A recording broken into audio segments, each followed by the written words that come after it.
আর কয়েক ঘন্টা পরেই আন্তর্জাতিক মাতৃভাষা দিবস। ১৯৫২ সালের এই দিনে মাতৃভাষা বাংলার দাবিতে পাকিস্তান সরকারের বিরুদ্ধে ১৪৪ ধারা ভঙ্গ করে মিছিল বের করে ছাত্র জনতা। নির্বিচারে গুলিতে নিহত হয় সালাম, বরকত সহ বহু মানুষ।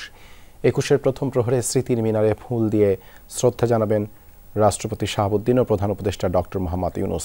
এর মধ্যে শহীদ মিনার এলাকায় বাড়ানো হয়েছে নিরাপত্তা। রাত ১২টা ১ মিনিটে ভাষা শহীদদের শ্রদ্ধা জানাবেন তারা।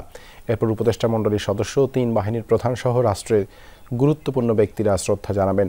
রাত ১২টা ৪০ মিনিটে সর্বসাধারণের শ্রদ্ধা নিবেদনের জন্য উন্মুক্ত করে দেয়া হবে শহীদ মিনার।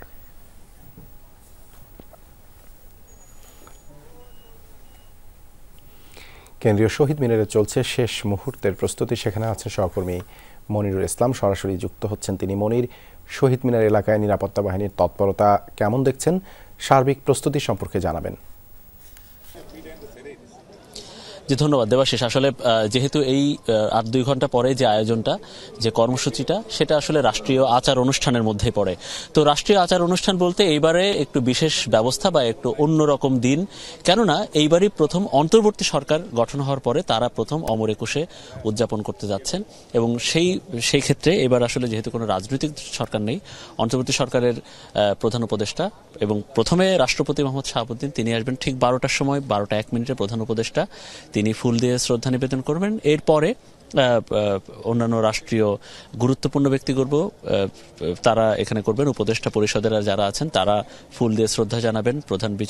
প্রধান বিচারপতি সহ অন্যান্য আপিল বিভাগের বিচারপতিরা শ্রদ্ধা জানাবেন।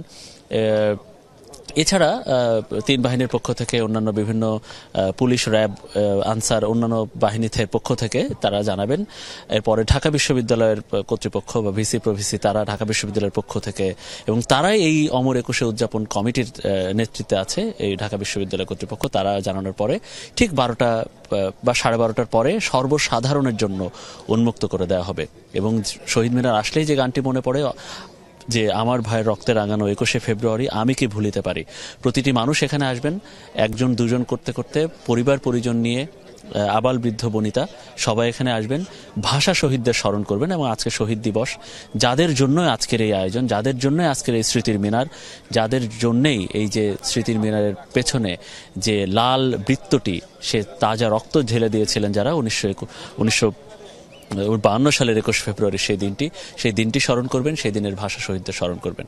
এবং আরেকটি বিষয় জানিয়ে রাখি যে আজকে রাষ্ট্রীয় অন্যান্য অতিথিদের সাথে বা অন্য গুরুত্বপূর্ণ ব্যক্তিদের সাথে মুক্তিযোদ্ধারা যেমন থাকবেন, ভাষা সৈনিকরাও কয়েকজন থাকবেন। এবং এছাড়া এই যে সবশেষ গত বছর জুলাই আগস্টে যে গণ অভ্যুত্থান হলো, সেই সময়ের আহতরা এবং নিহতরা, সেই পরিবারবর্গ থাকবেন।